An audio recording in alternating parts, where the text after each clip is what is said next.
నటరత్న ఎన్టీఆర్కు వీరాభిమాని వైవీఎస్ చౌదరి. ఆ అభిమానమే చౌదరిని సినిమా రంగం వైపు పరుగు తీసేలా చేసింది. కె. రాఘవేంద్రరావు వద్ద అసిస్టెంట్ డైరెక్టర్గా పనిచేసిన వైవీఎస్ చౌదరి గురువు పంథాలోనే చిత్రాలు తీయాలని తప్పించారు. నట సామ్రాట్ ఏఎన్నార్ నటవారసుడు నాగార్జున నిర్మించిన సీతారాముల కళ్యాణం చూతుమరారండితో వైవీఎస్ దర్శకునిగా పరిచయమయ్యారు.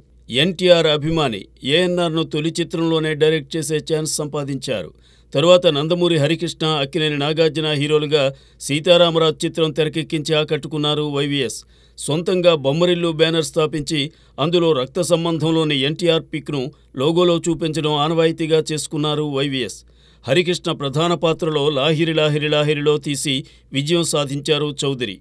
తరువాత హరికృష్ణతోనే సీతయ్య, బాలకృష్ణతో ఒక్కమగాడు, రామ్ ఇలియానా జంటను పరిచయం చేస్తూ దేవదాస్ సినిమాలు నిర్మించి ఆకట్టుకున్నారు చౌదరి. కొంతకాలంగా అందరూ కొత్తవారితో సినిమా తీస్తానని అంటున్నారు వైవీఎస్.